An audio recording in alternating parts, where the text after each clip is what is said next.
Welkom bij Extra Journaal, nieuws uit Curaçao, vers van de pers.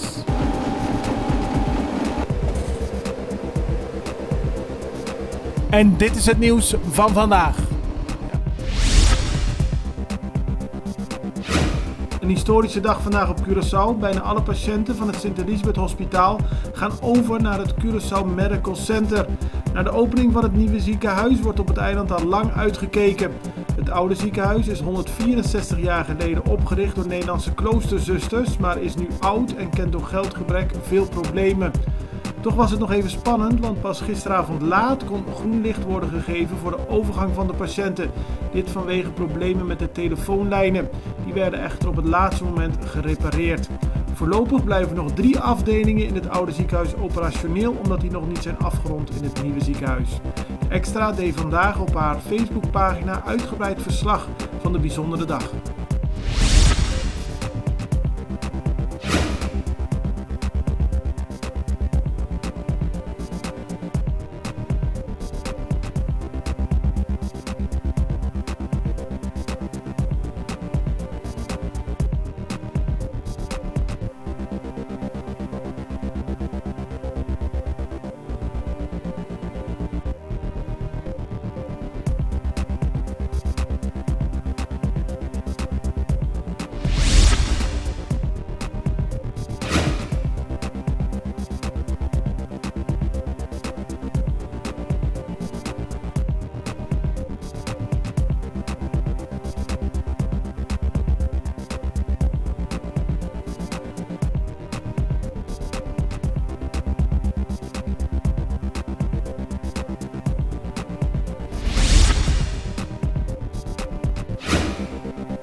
Dit was Extra Journaal met nieuws uit Curaçao in het Nederlands, elke doordeweekse dag. Tot de volgende keer.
Sint Maarten ging gisteren naar de stembus voor de 5e parlementsverkiezingen in 10 jaar tijd. 5 van de deelnemende partijen zijn erbij gekozen in het parlement dat 15 zetels kent.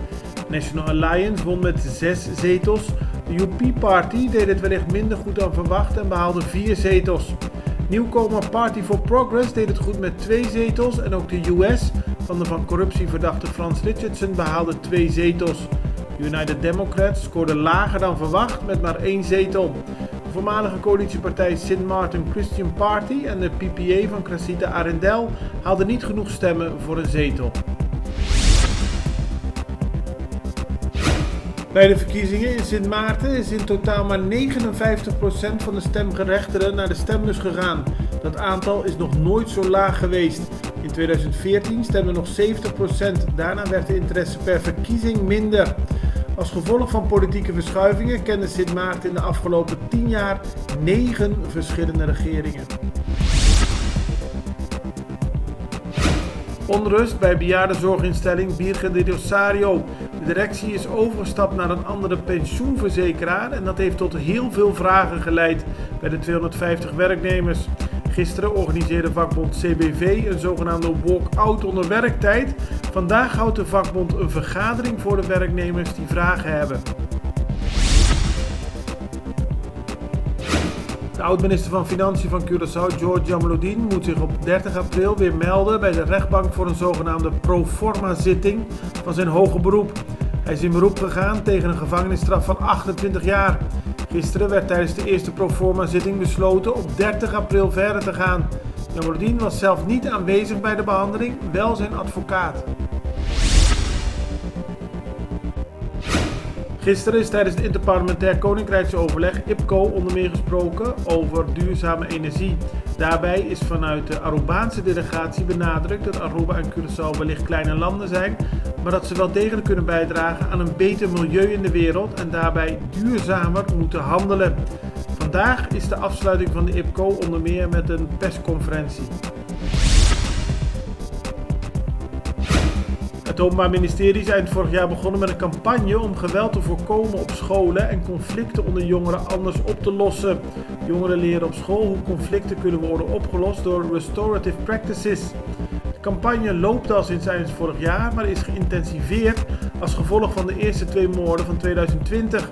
In beide zaken zijn jongeren en zelfs 1 minderjarige jongere betrokken. Het was een mooie binnenkomst gisteren in de haven van Curaçao. De exclusieve cruiseboot Club met 2.